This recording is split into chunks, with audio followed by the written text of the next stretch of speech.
I keep looking at these squeaky clean performances, at these impressive spectacles, right, where clearly millions of dollars were poured into it. And I kept thinking, but an actor, a single actor on stage, let alone an ensemble of true creators, they have far greater power than all of that. And we don't tap into that power.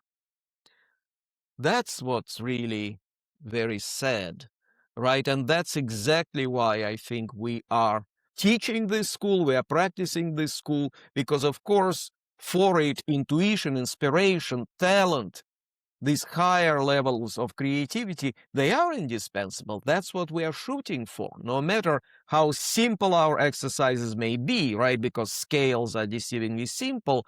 That's what we are really shooting for.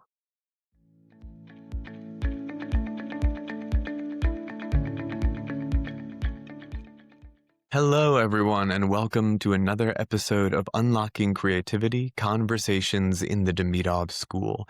My name is Nolan Hennelly, and I'm a certified teacher in the Demidov School, joined as always by my fellow teacher, Kimon Fioretos, and the head and certifying master teacher of the Demidov School, Andrei Malaev-Babel. And this week, we are very happily joined by someone who is new to us on the podcast, but not new to the Demidov work, and that is the wonderful DeAnna Wright. So DeAnna, if you wouldn't mind just giving a little introduction about how you've kind of come to find the Demidov work and where you are in your journey with the Demidov work right now, we would appreciate it. Absolutely. Hello, everyone. Thank you for having me on the podcast. I'm really happy to finally be able to join you all. I first found this work in 2016 as a FSU Oslo Conservatory student. Andrei, of course, is my teacher. That's where I first was introduced to it, and then, of course, used it throughout my training. Then, funnily enough, I became a teacher at the very place that I trained at, where I taught alongside Andrei for a couple of years, 2 years. And then independently, later on, independently as well, Absolutely. while I was on sabbatical. Andrei entrusted me to lead the class once he started sabbatical, I think in 2024, fall 2024 is where I independently took over the course. And I think during that time, I decided to join the Demidov Association. And so even though I've trained for a year at FSU and I've taught alongside Andrei for a couple of years, we're kind of making it official by me joining the association and having the experience of training under Andrei once again. And it's honestly really cool to train under Nolan and Kimon. Me and Nolan went to FSU together, and so it's kind of a full circle moment. Anyways, yeah, thank you for having me today. Did I cover everything? Did I? Yes, I think so. I think so. It's a very special treat to have you here and to have you in the program as well, because you are doing something very responsible with already more experience in Demidov that a lot of people can claim. You are actually going through official certification and enriching the ensemble hugely with your experience, with your talent, with your presence. So it means a lot also to have you here with us, as Nolan mentioned. Thank you. Well, let's make the most of your time here, and let's get to our topic for this week. And it's kind of interesting, our topic today, because so many of the topics that we've selected so far in the podcast have really been about what kind of questions we think an actor might bring to the school, concerns and worries that an actor have that they kind of come to us with, and sort of addressing those things through this work in conversation. But actually, this week's topic is a little bit more the other way around, and is sort of coming from inside the school, and actually from inside Demidov's notes, which is really cool. So, Kimon, would you actually share the quote that might start us off this week? Yes, please. So this a little note that Andrei sent us, and it was in Demidov's notes, and it says, alongside the culture of calm and others yet to be born, a culture of attunement must also find its place, especially as it is the root of intuition. And Andrei, if you permit me, it's two words, actually three. So one is attunement, one is intuition, which is our subject today. But I would also like you to talk a little bit, if you like, about the word culture, because in all the years that I've been training, all these years as an actor, I've never seen anybody else use the word culture. And Demidov has many cultures, and maybe that's one thing that we're going to be traveling in the future and talking about in the podcast. But why is he using specifically that word? Because you see, a skill is not enough, a technique is not enough.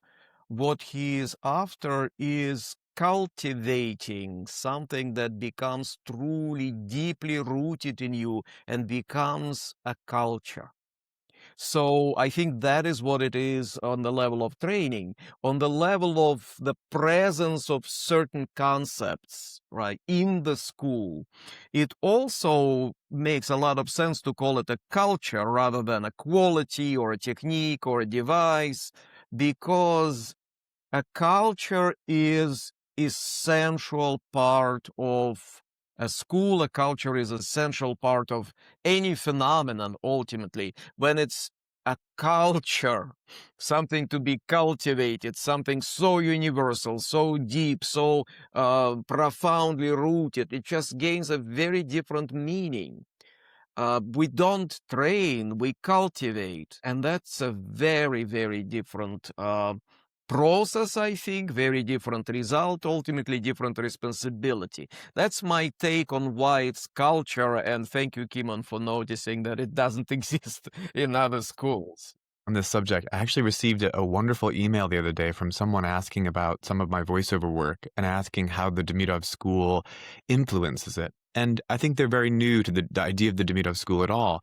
And they said, do you find that any of the techniques in the Demidov School can be applied to your voiceover work? And, it was kindly asked. And so I answered it the best I could. But what I wanted to do was sort of talk about the cultures, and it can be very hard to do in an email. So I suggested if he was interested, to come find us. But in sitting and thinking about that term culture a little bit, I was wondering, Andrei, I kind of expressed it this way. Maybe you could, shape or alter this thought further as it's kind of forming, but that a technique is something that I do or apply, whereas the cultures kind of become the way I approach all things. Is that somewhere in the world of what you're saying? I think it's very true. I think it's very true. It is the way that I approach things. He's also talking about element, like the element of earth, water, fire, right? Again, it's very fundamental way of approaching things. You either find yourself in your element, right, or you are not in your element. That is also connected with culture, I think, such fundamental way of looking at this. DeAnna, what is culture to you? We talk about culture of freedom, culture of passivity, right, or responsivity, culture of calm, for example. Today we are talking about culture of intuition. What is it to you? I guess when I think of culture of intuition, I see it as a way that it's something that shapes all of us, I guess, whether we're directly tapped into it or not. There is this intuitive space within us. And I guess those who are connected to the Demidov culture, the Demidov community, it's something that we can kind of witness within one another. And I guess culture can be something where we're witnessing one another being led by this thing that we all share, this intuitive piece that's a part of us.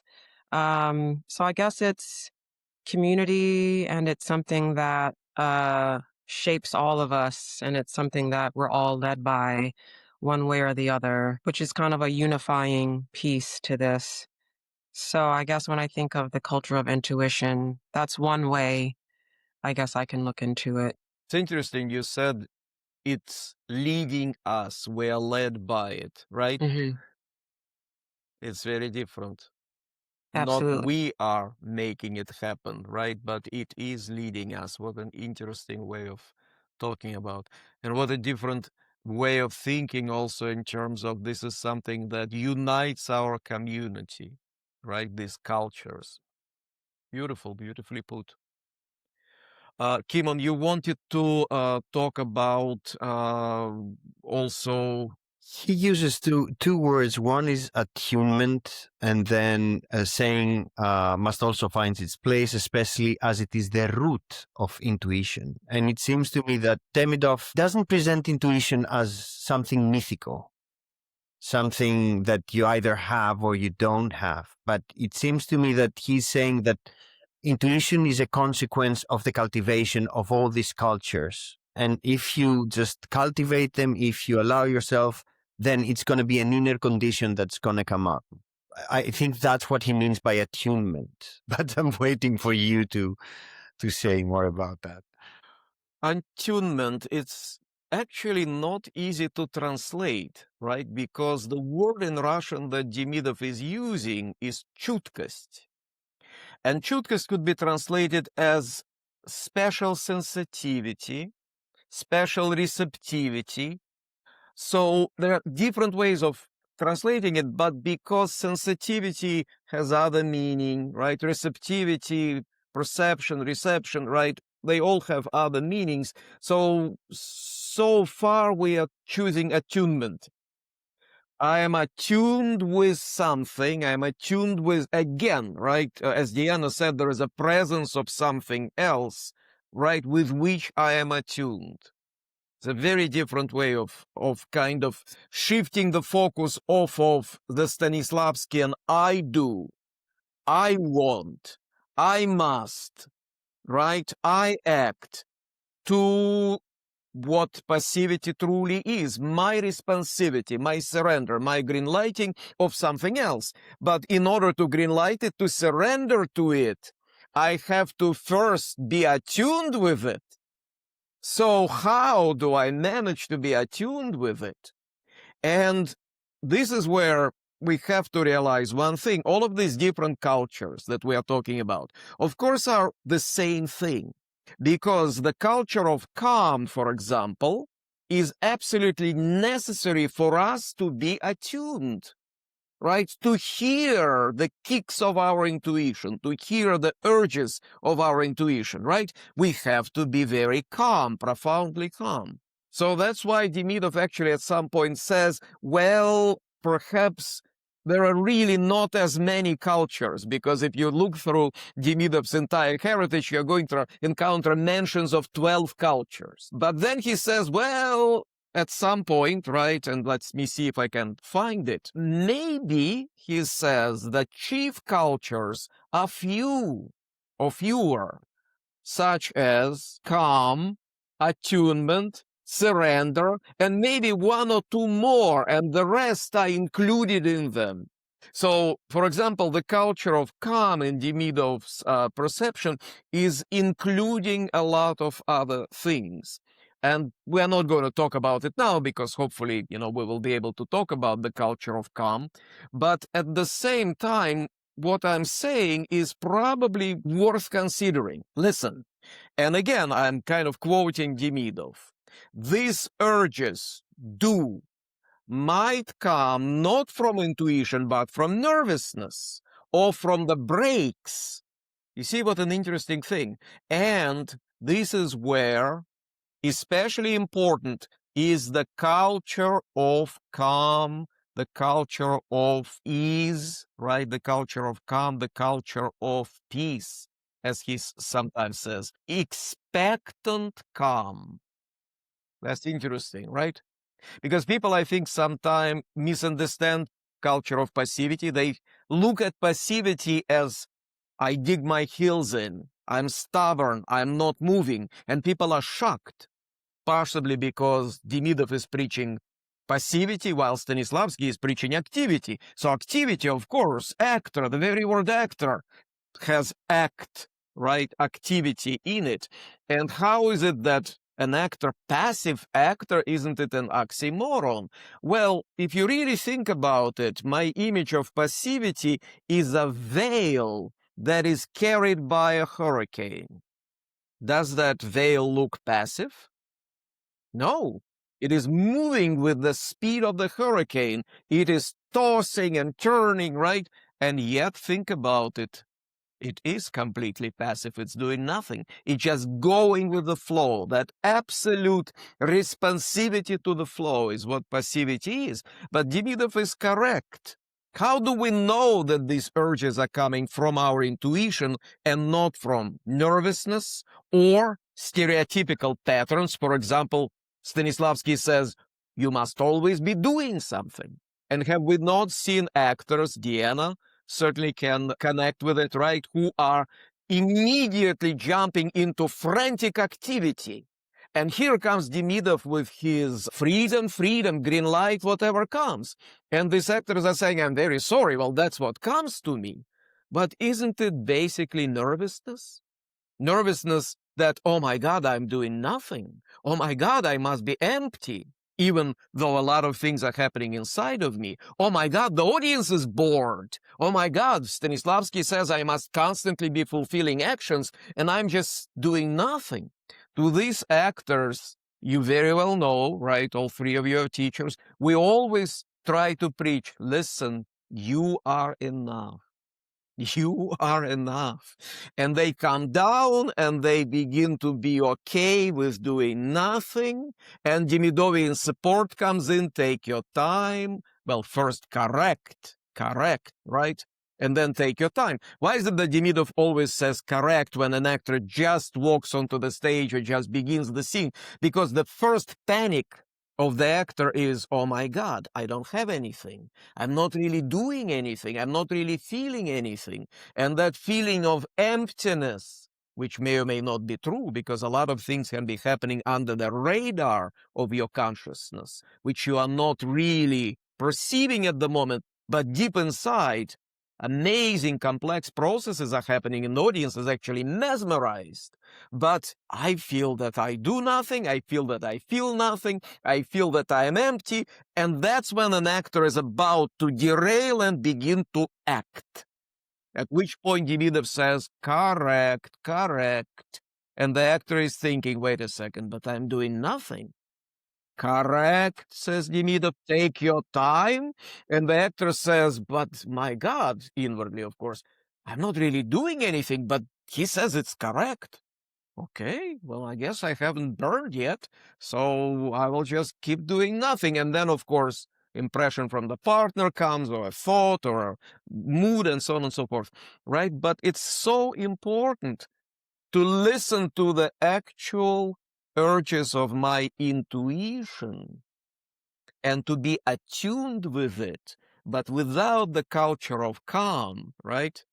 That attunement is very different. Because I may be attuned with, again, as Demidov says, my nervousness, my brakes. What does it mean, brakes? Means I put a brake on all of the complex and powerful and rich processes that happen inside me, and instead go for flat and forced physical action or some kind of other action, beginning to entertain the audience, beginning to tell the story, to make sure that I illustrate the circumstances, and all of these stupid things that actors are doing because they simply don't trust themselves, which is the culture of trust in yourself. The culture of faith in yourself is yet another culture that Demidov mentions, right? How many of these cultures are subcultures? I think it would be very interesting to figure it out later down the road. So those are my initial thoughts about it. So attunement, in a way, means becoming internally receptive to whatever is arising, inside, outside, between the partners. But the culture of calm kind of helps actually fix your attunement, meaning you're not giving a green light to your nervousness, or you're not giving a green light to your brake. So attunement means understanding what arises and following it, but so that the wrong things don't arise, the culture of calm cultivates the correction. Absolutely. Yeah, and I like in the attunement, I like the tune part of it. The tune, I am tuned. But you see, right, like radio frequencies, you can be tuned, right, to one kind of radio frequencies or just frequencies, vibrations that are very fine and sophisticated and therefore come from your creative intuition. Or you could be tuned to this very base, very crude kind of waves, right, that come from nervousness, from impatience, from breaks, right, from stereotypical patterns, for example, that come from previous schools that tell you bulldoze your way through the performance, right, immediately do something. And of course, they're completely drowning the finest frequencies that come from intuition, because no matter who you ask, including some of the esoteric gurus, right, they all say the voice of intuition is very subtle, which means you need to be attuned or tuned to a certain fine radio frequency, so to speak, in order to hear it. And of course, in order to greenlight it. I love what you said, Andrei. In kind of, I know you love music also. And the word tune kind of gave me this picture. The radio was one, and the other one was the fact that a violin doesn't work harder to produce a note, right? It needs to be just properly tuned. So the violin doesn't do anything. It just needs somebody to tune it, and then it will produce the note correctly. Well, yes, it's true. But how many conductors have you seen who are completely convinced that they are playing the music? You're right. You're right. I was thinking about the opportunity that all of these different cultures, the opportunity that it allows for you to be attuned to the frequency that is necessary in order for you to have this kind of whatever the experience is. These different cultures all kind of intersect with one another in a way that allows you to align yourself with what's necessary in the moment, in the present moment.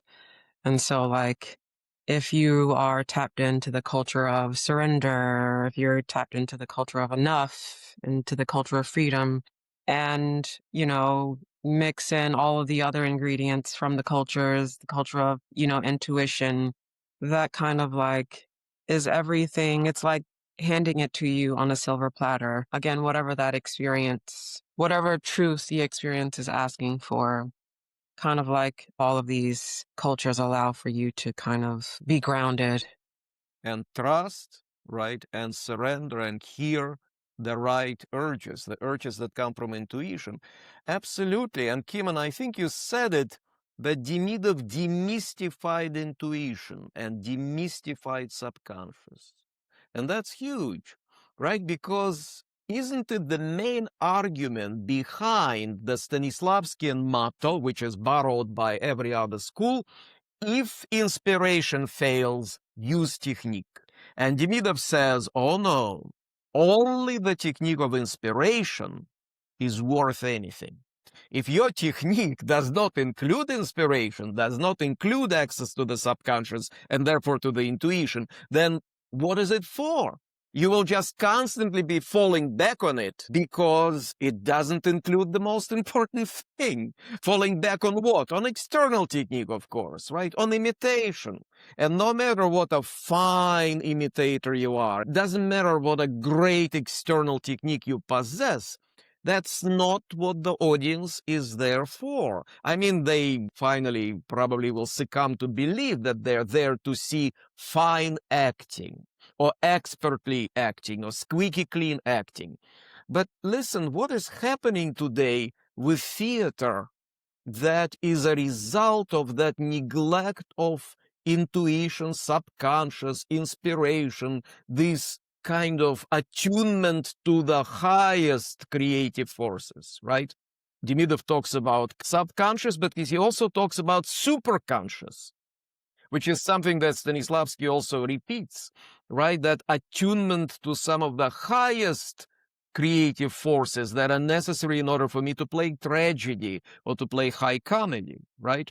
So, and as a result of us neglecting all these forces and ultimately saying, oh, intuition is something that, yeah, every once in a while, maybe 5 minutes out of 3-hour performance, it might hit you, right? But it will leave as quickly as it comes.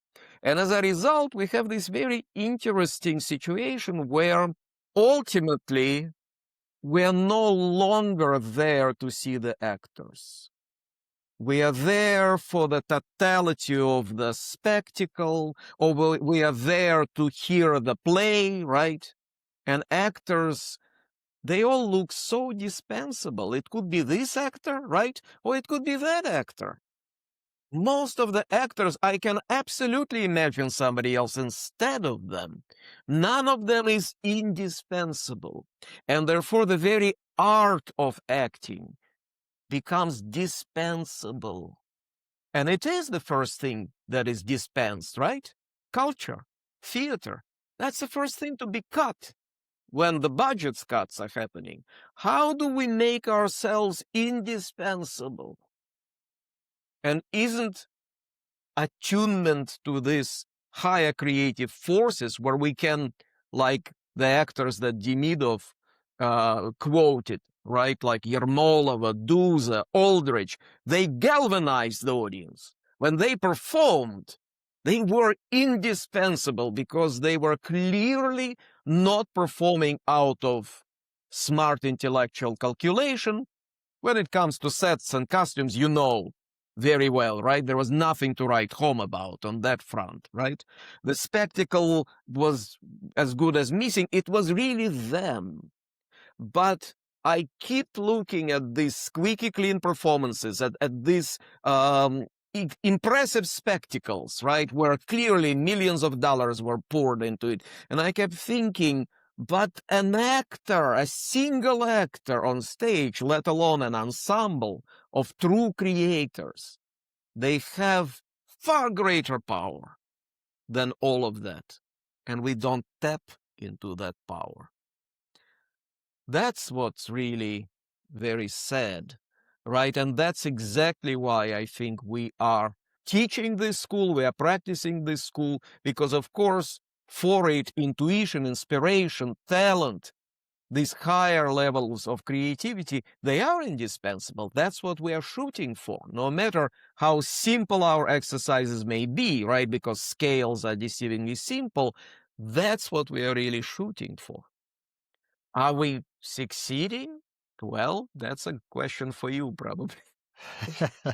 As teachers, do you think we are succeeding?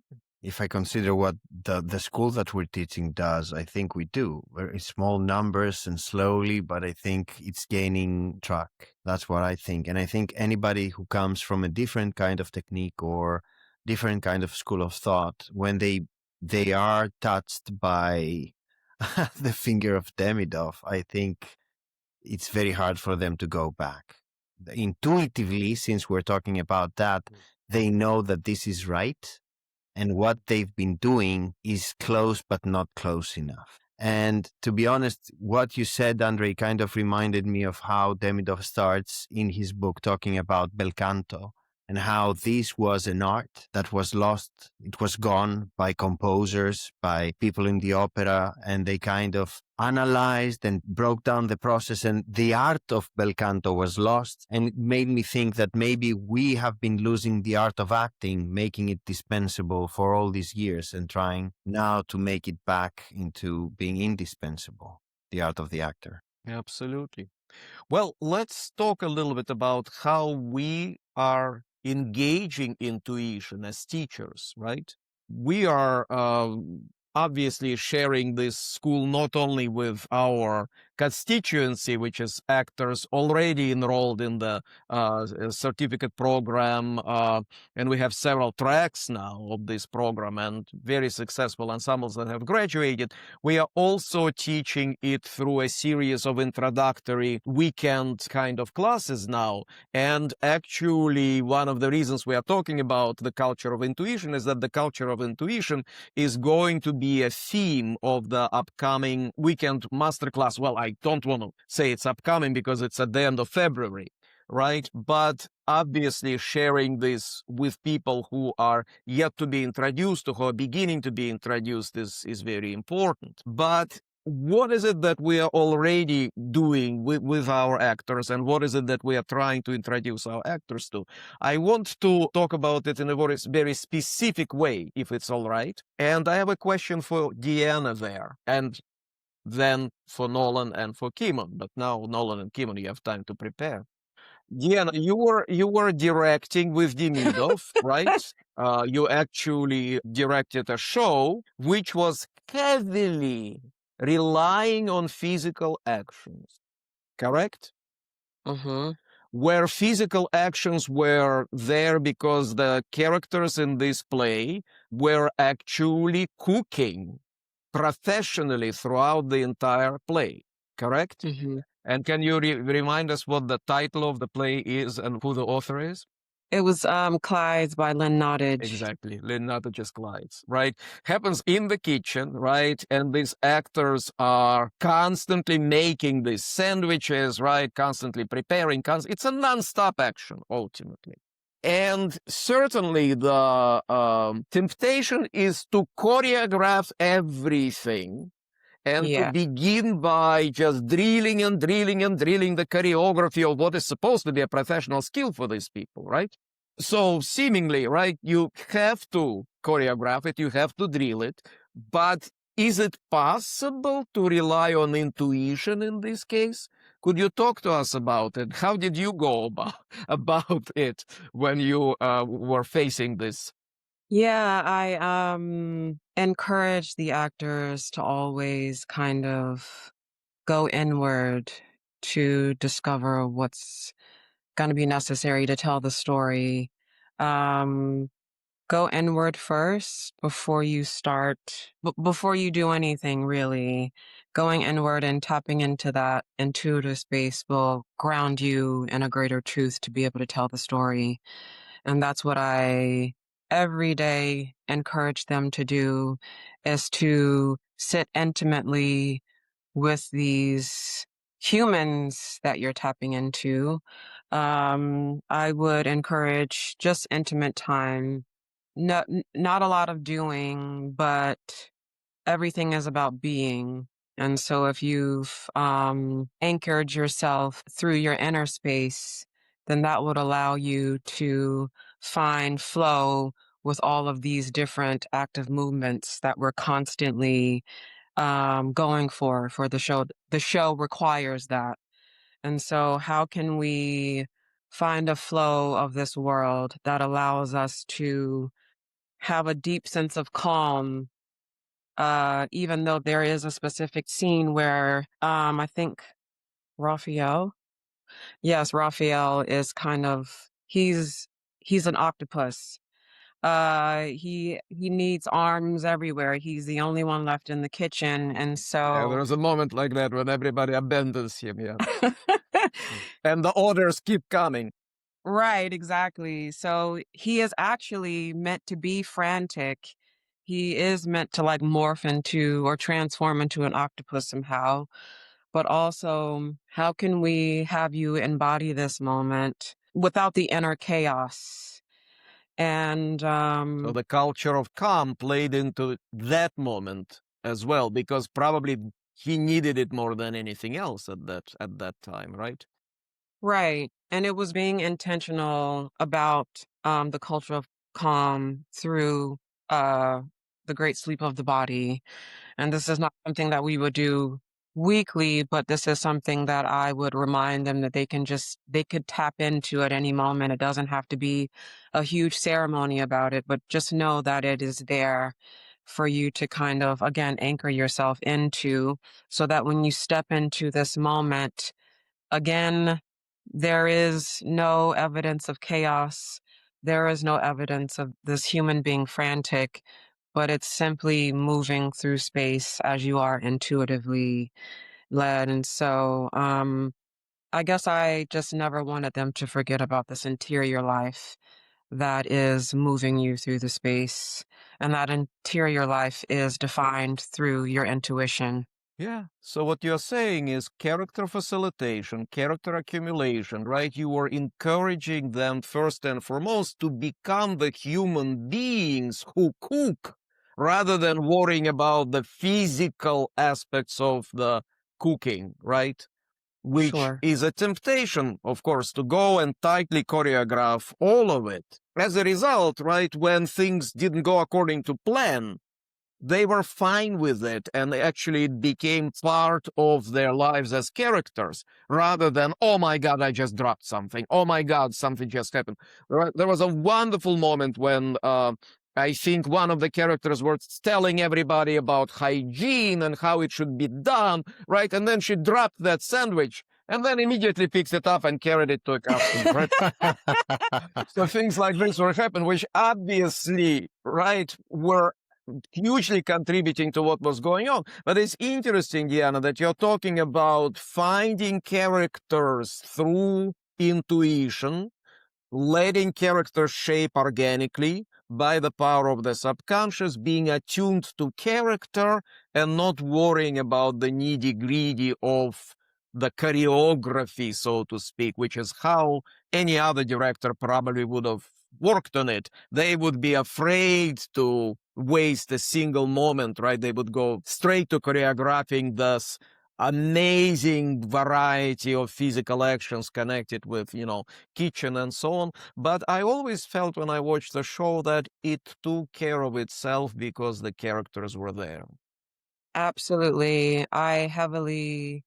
We laid a foundation that this needs to be done with trust, and you have to know that you're enough, because this is a kind of a heavy undertaking for you guys. But honestly, no worries if you guys trust this work and trust the process through it. Also, the reminder of enough. It was trust, and it was the reminder of enough, that there is this greater thing about you. Again, through your intuition, all of those, I think those were the three really that we focused in on, is being able to trust yourself, being able to trust your enoughness, and being able to, with those two, kind of round it off and mold it through intuition again. And as a result, it was one of the most beautiful shows that our highly regarded conservatory, I think, has ever hosted. Beautiful. Nolan, would you talk to us a little bit about your connection with this when you work with students? And you've recently worked with my graduate students. Obviously, you're working on a weekly basis with our acting certificate students and have many other experiences. What does it mean to you practically? I think, hearing about DeAnna's experience with that specific show, what comes to mind for me was actually when I was teaching at another university and I was directing. It was a university that does not engage with the Demidov School. So I was teaching by stealth, as we often are forced to do in the wild. And I was doing a production of Miss Julie. And I was very lucky that I had two actors that really did have a profound, at the beginning anyway, intuition and understanding and sense of the play, even though they had no faith that that was true. And on the first day when we had the reading, the whole play was there. And I spent 5 weeks trying to get back to the first reading, right? Yes, it was like 5 weeks of running interference between these young, worried actors and these characters that were very much developing, and just hoping that I could keep them apart from each other, and hoping that no one would ask too many analytical questions or get too worried about this physical moment right here. And that is so much of what they were worried about, was those physical moments. And really, it was all there. So most of the work was running that interference. And, it ended up, quite successful. It was a beautiful production. They did very well. I don't know if we got all the way back to where they were at the beginning, which would have been the best result. But I certainly did find that those physical things. And they were quite a bit younger than grad school actors are. And they really struggled to have that sort of faith that intuitively they knew how to do this. Intuitively, you know how to open a bottle of wine and then serve 2 glasses. But they will, well, can we do that part? And then, they'd want to rehearse it and you'd have to say, sure, it might go like that. That would be fine. I'd try to end each time they did it with not a yes, that's exactly it, but that would work, wouldn't it? And try to encourage them that way to have, to let that lump of faith grow, to trust their intuition, that they know how to do all these things. And really, they were capable of something infinitely more complicated in what they were doing, that they were completely unaware of. The development of these characters was happening, really on its own, in this beautiful, beautiful way. And thank God they weren't aware of that, because then I would have been undone.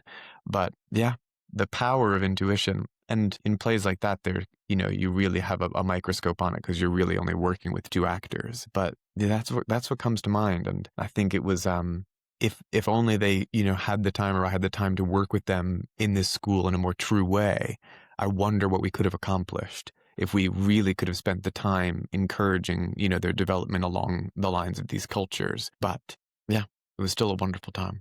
And Demidov writes about it, right? During the first reading, sometime the play just takes off. Why? Because actors don't really know it yet, don't know the play. So they're truly orienting themselves in the circumstances and what's going on. As a result, they begin to live. As a result, because they don't have any sense of responsibility to repeat anything or to create something, right? Because not much is expected from them. It's the first read. But they just take off and the show is born and you are thinking, oh my God, if only you did this on the opening night. But isn't it something to learn about what our intuition is capable of? And instead of then fixating everything, right, leading everything to some kind of predictable, mechanical performance that actors can do if you wake them up in the middle of the night, instead of worrying about that reliability, predictability, if only the force of intuition was harnessed that made that first read so amazing. But how do you do it? Well, that's exactly what Demidov teaches, of course. Thank you for that, Nolan. Kimon, what's your experience with intuition? How do you achieve it? Well, I was wonderfully covered by both my colleagues, but what I realize with this discussion is how wonderfully interconnected are all these cultures. Meaning that you can do it by character accumulation or character facilitation. You can start with that. You can start with the culture of freedom. You can start by assigning something as we assign, not memorizing, not, holding to anything, but then green lighting and surrendering to our intuition and to our urges. And I know coming from years back, doing different techniques and doing different schools of acting, that I've been able to correct those schools by using the culture of Demidov. And you don't need to use anything from there to Demidov. So Demidov kind of corrects everything and you don't have to bring anything to him because he already has what's needed. One of the great things that you see is that it reminds me of the story that you've said before, Andrei, about how Stanislavski, I think, goes to his actor and he says, "You've been doing whatever I've been asking you perfectly, to the dot. The physical actions, whatever you've been doing, you're following every word I've said. Can you now be free?"